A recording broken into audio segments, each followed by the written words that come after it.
Siamo una famiglia positiva, ripartiamo subito, infatti siamo stati qua tutta la notte a pulire, a tirare fuori le cose.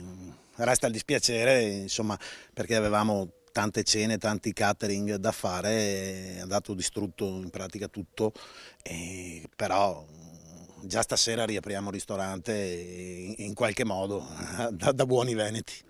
Joe Formaggio ostenta coraggio e ottimismo nonostante il duro colpo subito. Verso la mezzanotte di Pasquetta il magazzino dei ristoranti di famiglia di Lovertino è andato a fuoco, una pesante fatalità. L'innesco pare sia derivato da un cortocircuito di una cella frigorifera. L'ex consigliere regionale esclude tassativamente che possa esserci il sospetto di un gesto doloso, derivato magari dal recente annuncio del suo ingresso nel partito del generale Vannacci. No, assolutamente no, non riguarda niente di tutto ciò.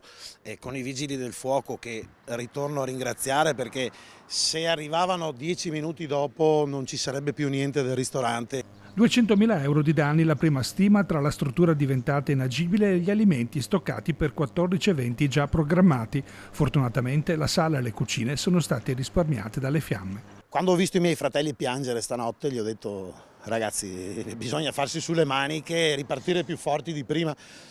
Ringrazio anche i tanti clienti che mi hanno già mandato dei messaggi di solidarietà. La solidarietà non è mancata non solo in paese attorno all'ex sindaco, in tanti si sono stretti per aiutare. La situazione, come avete visto, è pesante. Fortunatamente, sai, la cosa importante è che non si sia fatto male nessuno.